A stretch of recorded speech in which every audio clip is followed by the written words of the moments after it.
Hey guys, फिर से स्वागत है आपका क्रेजी फॉर बॉलीवुड में। मैं शुभांगी फिर से आपके सामने हाजिर हूँ लेकर आज की टॉप 10 हेडलाइंस। पहली बड़ी खबर, एनसीबी की तरफ से कोर्ट में दी गई दलील से हिल गया खान परिवार। जी हां, एनसीबी ने दावा किया है कि आर्यन खान पिछले कई सालों से ड्रग ले रहे थे। एनसीबी ने ये कोर्टरूम में खुलासा किया है कि ड्रग्स अरबाज मर्चेंट के पास से मिली है, लेकिन इसको इस्तेमाल दोनों करने वाले थे।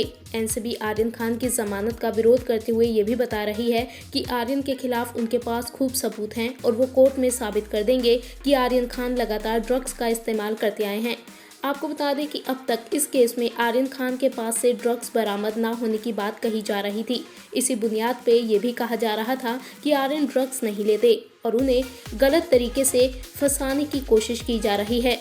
लेकिन एनसीबी के ताज़ा दावों के बाद चारों तरफ हड़कंप मच गया है। दूसरी बड़ी खबर, डायरेक्टर अनिल शर्मा, सनी देओल और अमीषा पटेल ने किया गदर 2 का ऐलान। फिल्म के टीजर पोस्टर से मची सनसनी।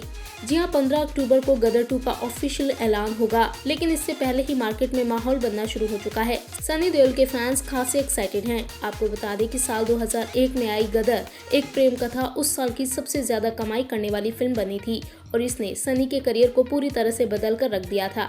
अब देखने वाली बात ये होगी कि गदर 2 में सनी और अमीषा के अलावा किस किस स्टार को रिपीट किया जाता है।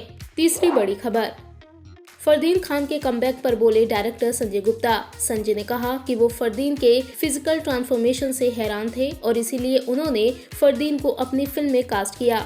आपको बता दें कि फरदीन खान संजय गुप्ता की अपकमिंग फिल्म विस्फोट से दोबारा इंडस्ट्री में एक नई पारी की शुरुआत करने जा रहे हैं। पहले इस फिल्म में रितेश देशमुख को कंसीडर किया जा रहा था, लेकिन बाद में ये रोल आखिरकार फरदीन के पाले में गिरा और उन्होंने इस रोल को अच्छी तरह करने के लिए फिलहाल अपनी सारी ताकत झोंक दी है।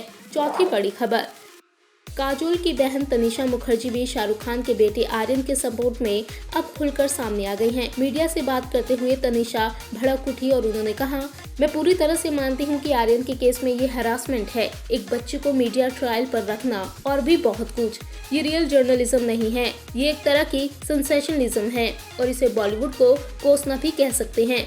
तनिषा ने लोगों की नफरत को भी टारगेट किया और साथ ही सरकार के इरादों पर भी। तनिषा ने कहा, ये देश हम सब के लिए है। लोगों को सबूतों को देखकर ज्यादा समझदार होना चाहिए और सोचना चाहिए कि अगर मेरे बच्चे के साथ ऐसा हो रहा होता तो क्या होता। क्या यही न्याय है?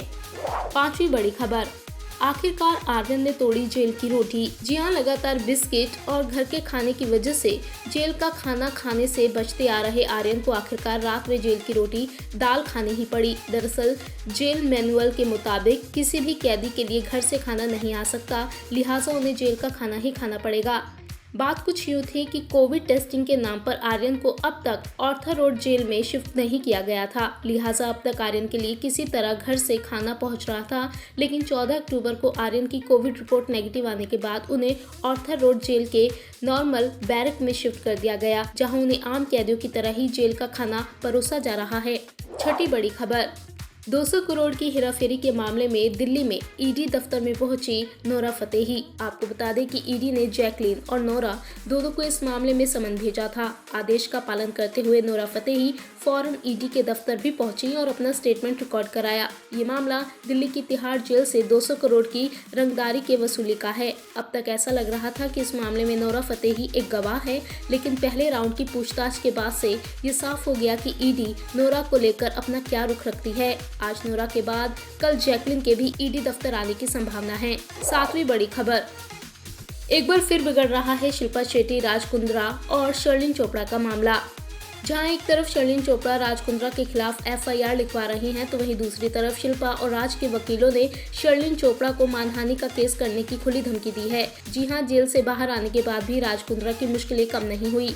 मॉडल शर्लिन चोपड़ा राज कुंद्रा के खिलाफ शिकायत करने जुहू पुलिस स्टेशन पहुंची। उन्होंने अपनी शिकायत में ये भी कहा है कि राज कुंद्रा ने उनके काम के पैसे अभी तक नहीं दिए हैं, लिहाजा ये चीटिंग है और इसीलिए वो उनके खिलाफ केस कराना चाहती है। आपको बता दें कि इससे पहले भी शर्लिन चोपड़ा शिल्पा शेट्टी के पति राज कुंद्रा के खिलाफ जबरदस्ती घर में घुसने और किस करने जैसे गंभीर आरोप लगा चुकी हैं। शर्लिन का दावा है कि उन्हें एडल्ट इंडस्ट्री में लाने वाले राज कुंद्रा ही थे। 2019 से वो राज के एडल्ट एप्लीकेशंस के लिए कंटेंट बना रही हैं। इसी दौरान राज एक बार उनके घर में घुस आए और शर्लिन के साथ जबरदस्ती करने की कोशिश की। आठवीं बड़ी खबर, आर्यन के साथ सेल्फी की वजह से सुर्खियों में आए किरण गोसावी नाम के इस गंजे शख्स के खिलाफ पुलिस एक्टिव हो गई है। मामला धोखाधड़ी का है। पुणे पुलिस ने किरण के खिलाफ लुकआउट नोटिस जारी किया है और उसके देश से बाहर जाने पर प्रतिबंध लगा दिया है। आपको बता दें कि किरण गोसावी के खिलाफ पुणे में साल 2018 से धोखाधड़ी का मामला दर्ज है। गोसावी ने सोशल मीडिया के जरिए मलेशिया में नौकरी दिलाने के नाम पर एक युवक से 3 लाख रुपए ठग लिए थे। इस मामले में 29 मई 2018 को उसके खिलाफ शिकायत दर्ज की गई थी और मामला दर्ज होने के बाद से आरोपी गोसावी फरार चल रहा था। अभी हाल ही में आर्यन के साथ चर्चित सेल्फी लेने के बाद वो एक बार फिर से सुर्खियों में आया है। 9वीं बड़ी खबर, सिद्धार्थ मल्होत्रा के साथ एक और लव स्टोरी करना चाहती हैं कियारा आडवाणी। जी हां, बॉलीवुड हंगामा के साथ एक खास बातचीत में कियारा ने अपने दिल की ये ख्वाहिश जाहिर की है। जैसे कि आपको पता है कि शेरशाह रिलीज होने के बाद सिद्धार्थ और कियारा की जोड़ी काफी पसंद की जा रही है। शेरशाह में सिद्धार्थ के काम की भी काफी तारीफें हुई हैं और कियारा उनके लिए लेडी लक कही जा रही हैं। इतना ही नहीं, चर्चे तो यहाँ तक है कि सिद्धार्थ और कियारा के घर वाले इन दोनों की शादी के लिए बाकायदा मंसूबे तक बना रहे हैं। हालांकि फिलहाल सिद्धार्थ और कियारा दोनों ही अपने करियर पर फोकस करना चाहते हैं और इसीलिए कियारा सिद्धार्थ के साथ एक और लव स्टोरी करना चाहती हैं। 10वीं बड़ी खबर, पंकज त्रिपाठी करने जा रहे हैं एक और वेब सीरीज। जी हां, मिर्जापुर से धूम मचा चुके पंकज अब एक बार फिर क्रिमिनल जस्टिस नाम की वेब सीरीज के तीसरे सीजन में दिखाई देंगे। इस शो में वो एक वकील माधव मिश्रा का किरदार निभाते नजर आते हैं। आपको बता दें कि अपनी यूनिक एक्टिंग स्टाइल से पंकज ने इस शो में वकील के किरदार को काफी दिलचस्प बना दिया है और ये शो डिज्नी हॉटस्टार के सबसे पॉपुलर शो में से एक बन चुका है।